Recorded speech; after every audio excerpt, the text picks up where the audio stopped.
السلام علیکم. د انګلیسي زده کړو مینوالو بیا هم ښه راغلاست.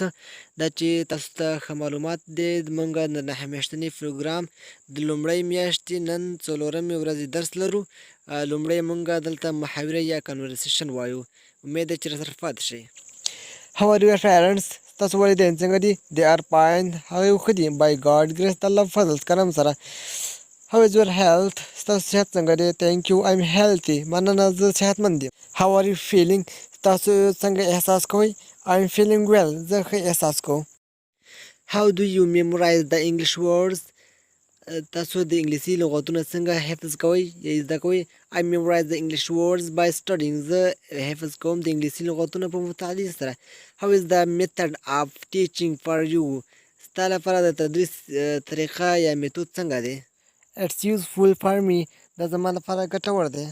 درنو دوستانو زمونږ چینل سره سبسکرایب کړئ ترڅو نور بهترین درسونه تاسو سره په شریک کړو او پیج هم در سره شیر کړئ. مننه، ښه وخت.